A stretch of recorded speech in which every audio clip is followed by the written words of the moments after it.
and Candle.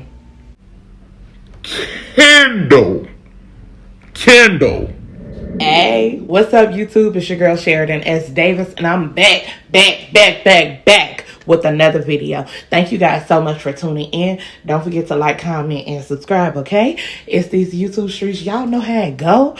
Now, you might not know it today, and I might not be it today, but at some point, I'm going to be your favorite church girl influencer, all right?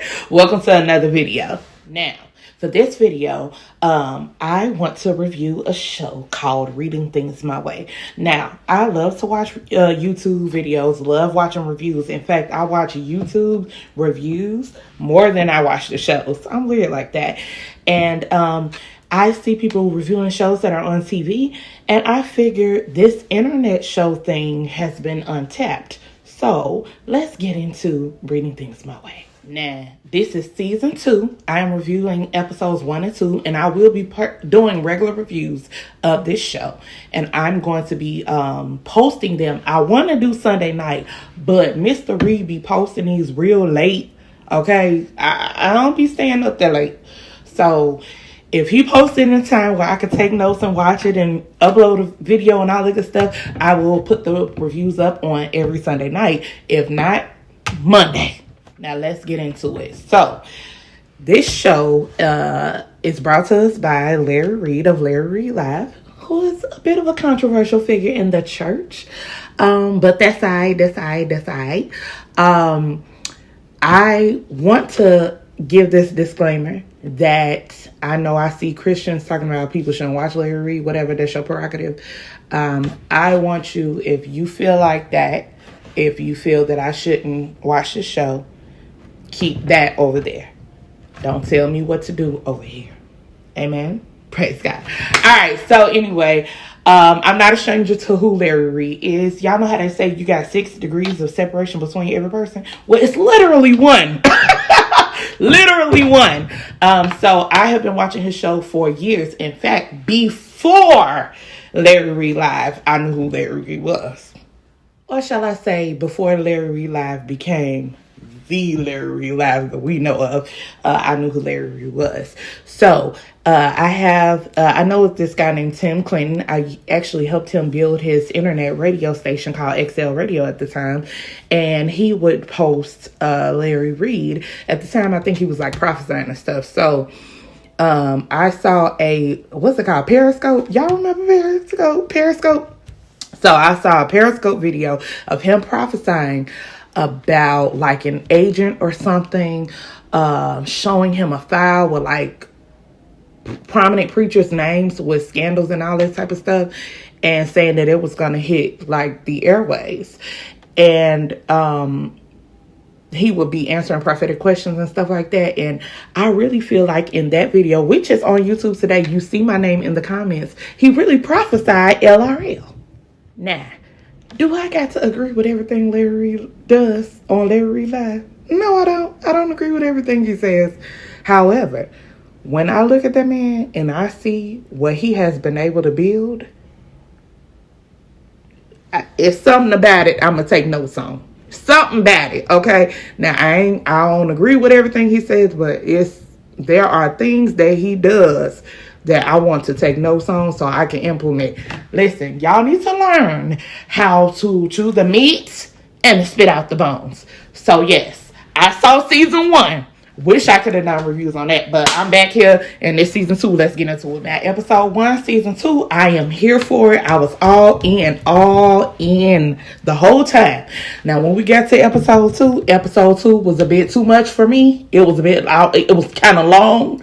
It looked like they did not chop up none of it on the editing floor. I mean, all of it was there. Usually when we think of reality shows, we're thinking of about 40-something minutes of TV, maybe an hour. Okay.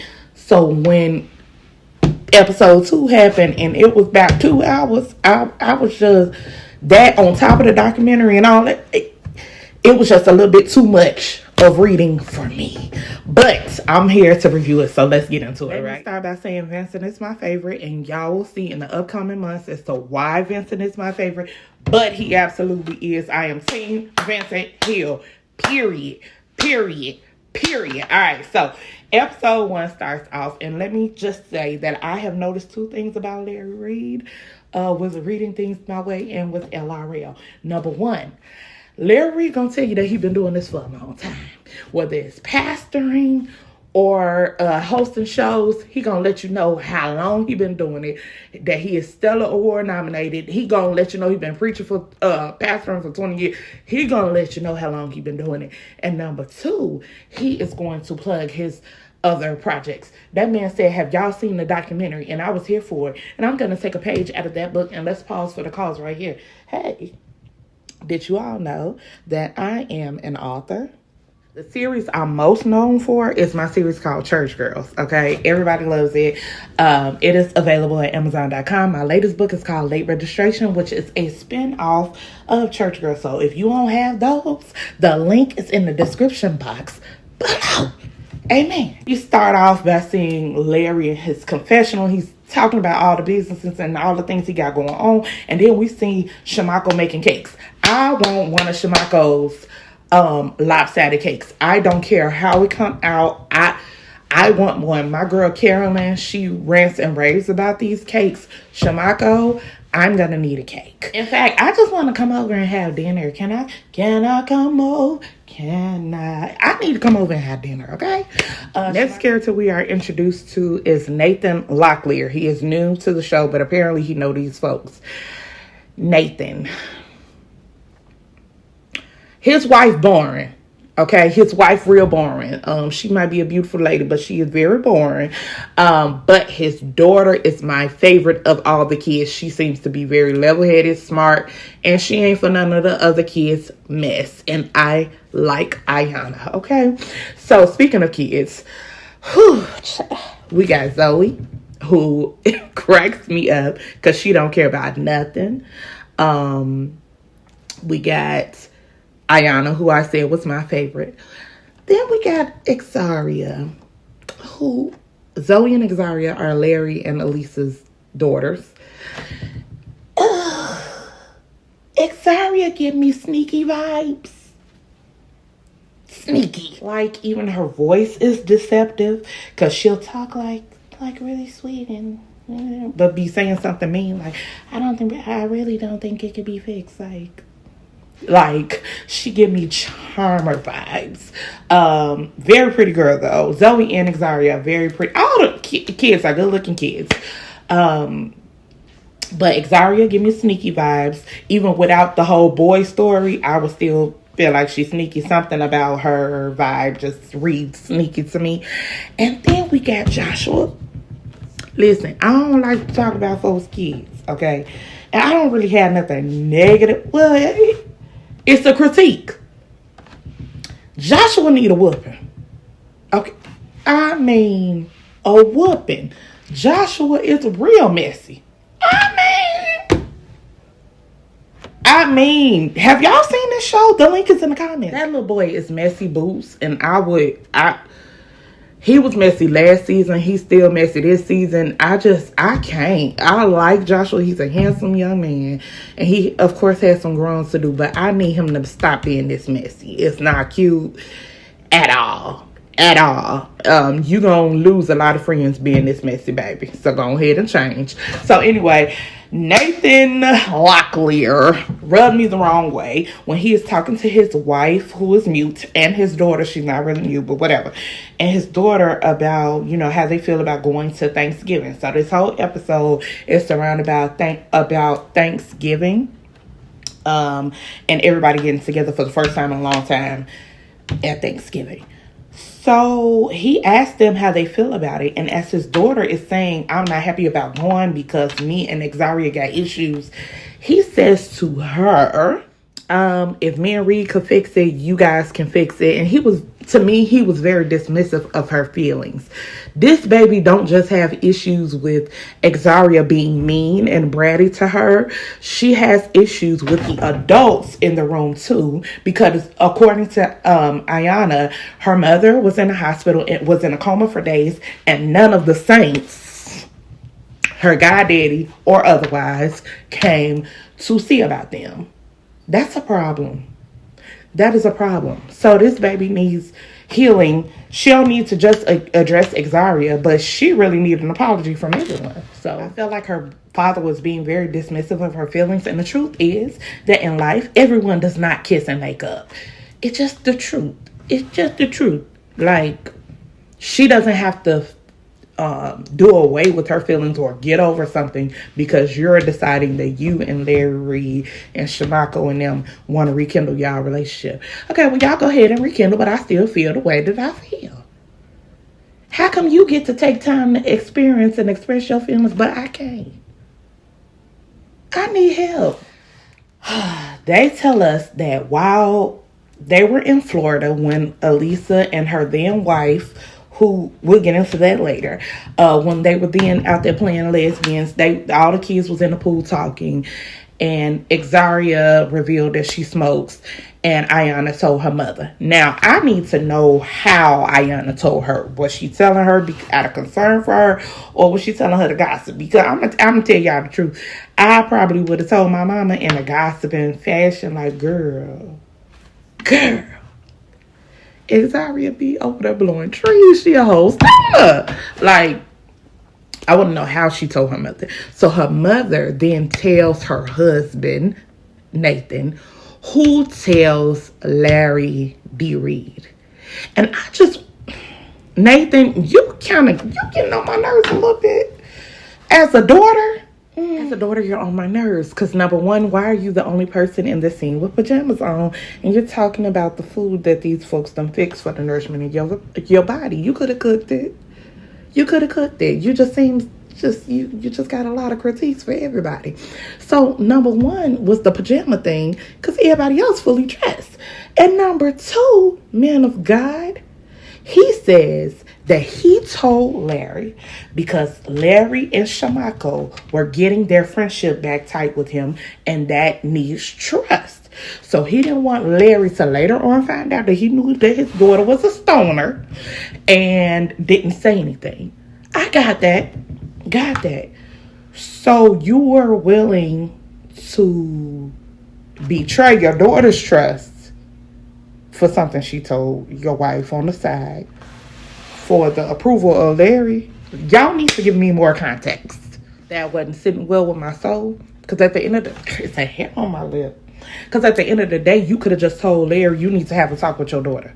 Or something in a way that Xaria would not have found out that baby girl over here done told her mother. Like, y'all don't be thinking thoroughly. Ugh. So they're telling us that baby girl Ayana had a discussion with Joshua and Latrice about the smoking. And Joshua, though he was told not to, went back and told Xaria. Y'all keep saying that Ayana needs to fight Xaria. No, who she needs to beat up is Joshua. Get out their business. Larry, you need to get your papa son, because this not cool. It's not cool. In his confessional, Joshua said he was once messy and he doesn't behave like this anymore. And I'm just like, well, baby, did you change within the last 30 days? Because you was like this last season. So prayerfully, we're going to extend the hand stretch of prayer to Joshua. And prayerfully, he really isn't like this anymore, because that's not cool, baby. It's not now, cool. Next, Vincent, my fave, comes from behind the screen and producer mode and all that to the forefront. He is now a main cast member. It's giving Shawnee O'Neal. Okay. The production is coming on to the cast. Hello, Vincent. How are you? All right. So I'm very excited to see him as a cast member. I was confused last year as to why he was not. But we got him this year and we're so glad. Now, Larry had me hollering when he did that fake waking up, when the alarm rang and he did the fake wake up and the twirling around with the with the bathrobe, trying to get into it. That was the funniest thing ever. I loved it. I love it. So anyway, it's Thanksgiving Day and they all gather to eat. They chowing down. Meanwhile, Vincent done forgot to tell the kids to come to eat. So the kids is over there fasting and praying. They over there weary and they're doing, looking weary, worn, and sad. And finally they get told to come eat. Baby, I would have been upset. These grown folks is chowing. Okay, just they on their second plate, and these kids ain't had water. Vincent, you messing up already. So the kids finally get up and get their place, and Zoe is hilarious. Her confessionals did it for me. She was like, Ayanna Locklear is staying here? Like she's a permanent character. That was so funny. I love Zoe. So anyway, the kids table, they talking, and Joshua's in the middle. And I agree with Zoe. This ain't got nothing to do with Joshua. Like... I like Joshua though. He's trying to hold everybody accountable. But baby, it's not giving what you intend for it to give. It's giving messy. But I completely agreed. I understand Xaria's point of view where if we friends, girl, mind your business, shut up. Don't tell the parents, right? Because I get that, right? But on the other hand, Ayanna did not tell your parent. And moreover, you don't get to talk to her like that. Like, I'd have been like, who is you? The kids said while they were at the pool, while Elisa and her ex-wife were playing like lesbians, Xaria comes up to Ayanna and says, I'm going to ask you a question. Did you tell my parents about me smoking weed? Ayanna said, no. This girl, Xaria, get up, go over, have a conversation with Joshua, I believe it was, come back and say, I'm going to ask you again. Now, baby, that would have been the moment where I would have forgot I was saved. Because now I'm going to ask you again. Who you talking to? Baby, these kids grown. So, they ain't going to fix it, and I don't blame them. If I were Ayanna, I would not want to fix things with Xaria because it feels like, and I could be wrong, but it feels like Xaria kind of, I don't want to say gets off because it's like I feel like she likes the position of being able to hold that I won't forgive you power. That's what it feels like across the screen. I could be wrong, but we'll see as the season progresses. Okay, so anyway, that's the kids' table. Back at the adults' table. Now we see the chef, and the chef is getting kind of handsome. And speaking of handsome, Kendall is back. Y'all know Kendall fine. Have y'all seen that tattoo?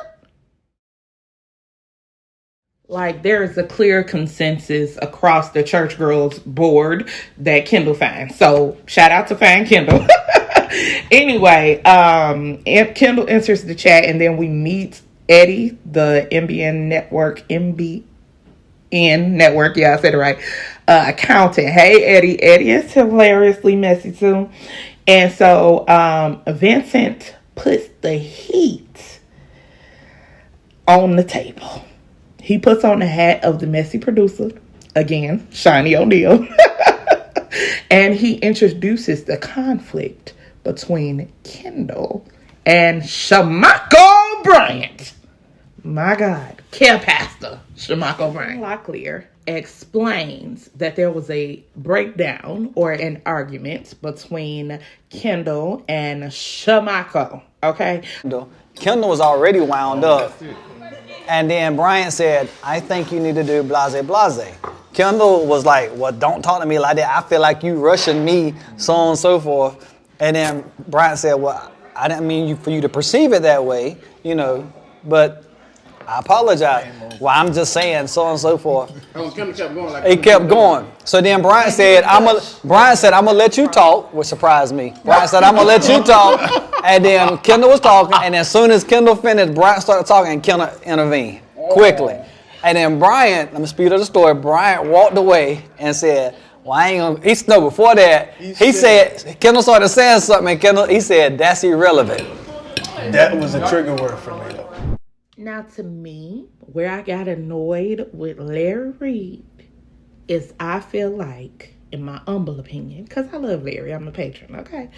I feel like Larry took Kendall's side way prematurely based off of his experiences with Shamako Bryant when Locklear was clearly telling him that Shamako did not handle it like he usually does. In this instance, everybody around that actually saw it is trying to tell you that Kendall was wrong. I don't know if it's because Kendall has been around the shortest amount of time or Kendall's voice, because Kendall has more of a soft voice, okay?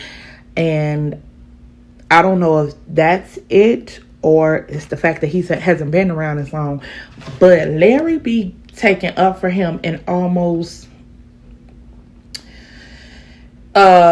he defends him and almost coddling. Like, it comes across as coddling. And I'm sure Larry doesn't mean to do that. But he immediately talks about Kendall's triggers and all that type of stuff. And to me, Kendall is a grown man, not a little boy, and he needs to manage his own triggers like we all do. Okay, we all get triggered. We do not get to act a fool because we're triggered. Your triggers are your responsibilities, not everybody else around you. Everybody don't have to tiptoe around you. Your triggers are yours, and they're your responsibility. And that's when Mary had a little lamb. This is what I think. I think that Kendall is overwhelmed, as he should be, because he's doing too many jobs. Larry needs to hire an estate manager.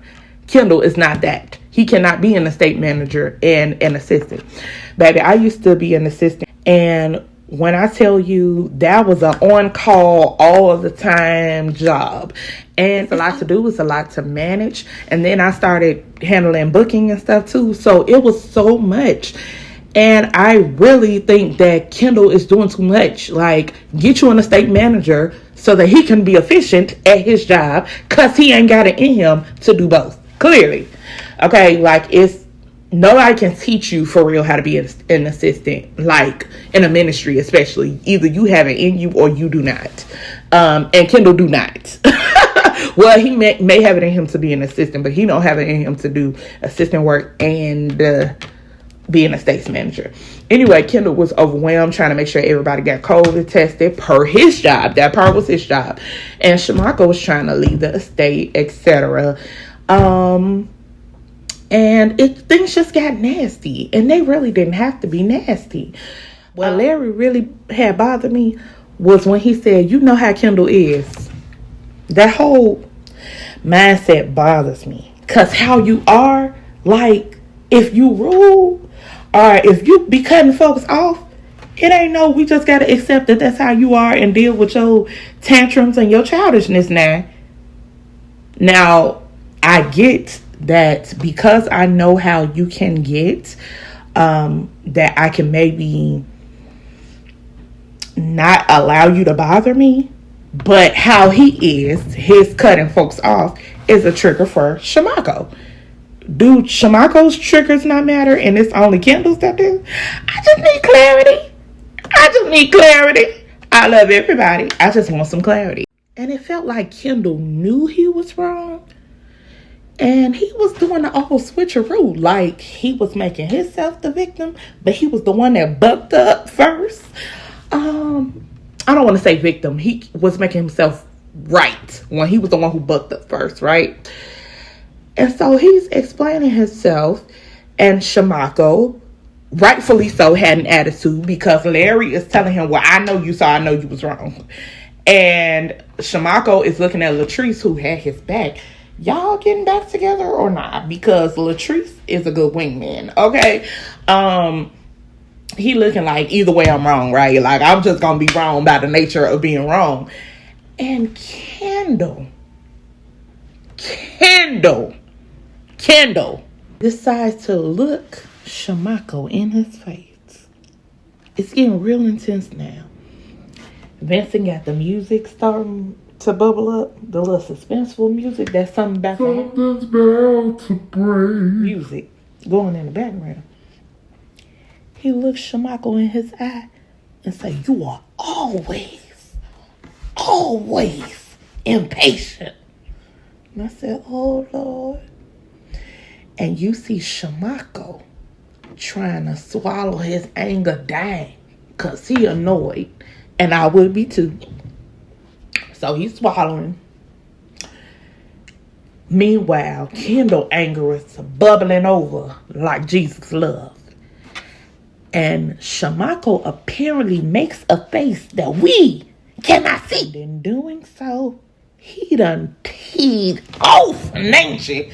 I mean, Kendall, soft-spoken, born in the manger, wrapped in swaddling clothing with a tattoo, Kendall. Kendall Peacock got mad as don't know what. Whatever face Shamako made might as well have been a middle finger, because Kendall slammed down on the table and said, "That's what I'm talking about." Kendall! Kendall, calm down. Baby, Kendall had got real mad. Real mad. And you're not gonna do that. Shut up with it. I said, oh my God.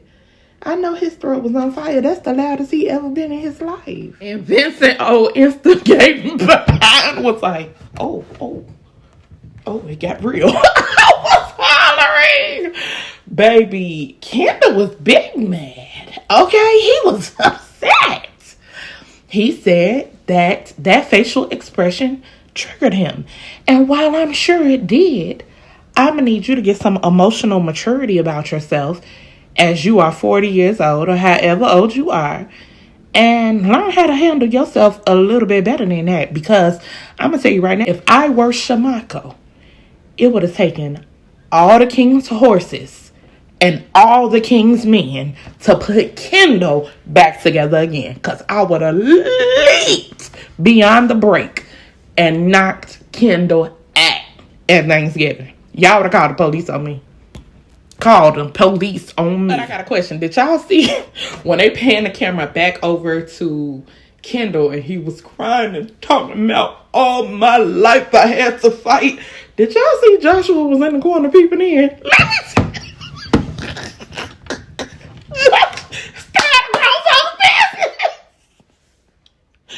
Baby, Joshua was in that corner like... I was crying, G. But I will say that I understood Kendall. I felt a little bit bad for him, but I also need him to manage his emotions. And I need him to stop talking while he's crying. He do this, he like Candy Burris. Candy, I just don't. When he cry, he be... Yeah. That's it. So that was my review of episode 1. Now episode 2, it was too long for me to be going part by part. So I got just a few points with episode 2. Let's get into it. Larry Reid, I love that Dolce & Gabbana sweater you had on in your confessional. And I'm glad that I did, because the capris, them knickerbockers that you had on in the counseling session were not it. But I love the sweater. Not that I'm a fashion goddess, okay, but I wasn't feeling the knickerbockers. Now, in the beginning of the episode, we see Larry, Vincent, and Shamako sitting in Larry's bedroom, which I love Larry's hair. Boy, that is real sharp, Pastor. That is sharp. So anyway, they are talking, and they tell us about an incident between Vincent and Todd Delaney. Let me tell y'all, I'm embarrassed. I'm from Chicago, okay? I told y'all it's not 6 degrees of separation between me and none of these people. And while I do not know Todd Delaney like that, I have been in the room with him before. He's actually a cool guy. My mom did a play with him several years ago. And I have friends who have done a background for him. Yeah, so have I heard things that he's a little bit of a hothead? I mean, he has admitted that himself on the social media, so... Oh, Jesus, my throat. I don't have the COVID. I promise you I don't. I had just choked a little bit. But anyway, am I surprised that things went left between he and Vincent? Yes, because for what?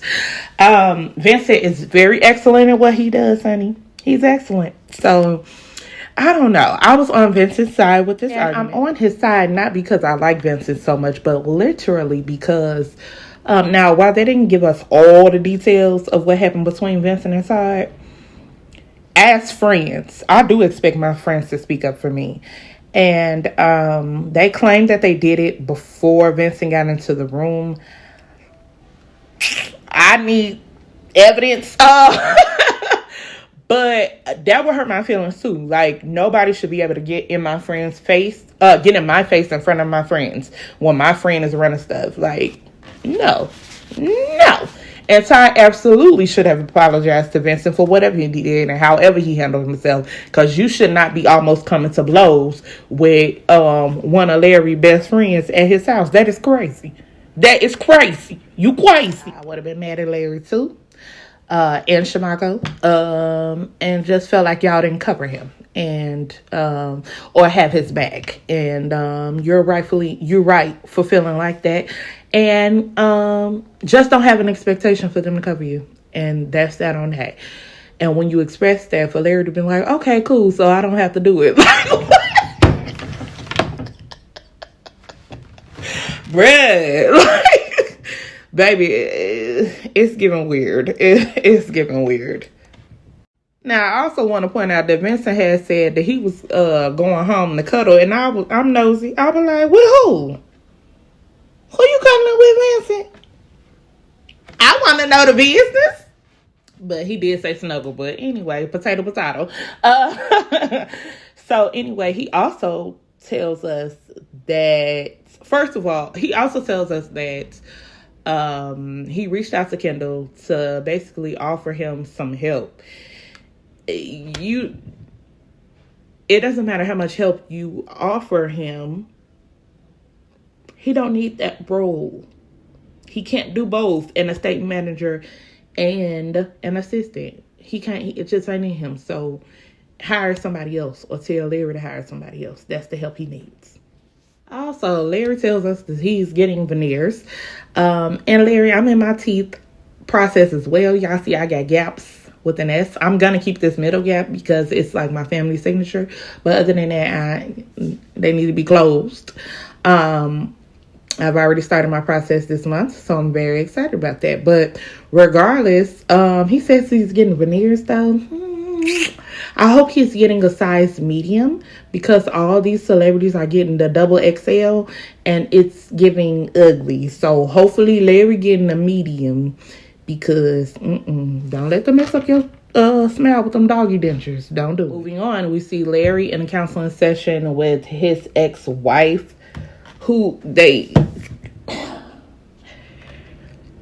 with her and their 2 children, and Larry is sitting here with these knickerbockers on. And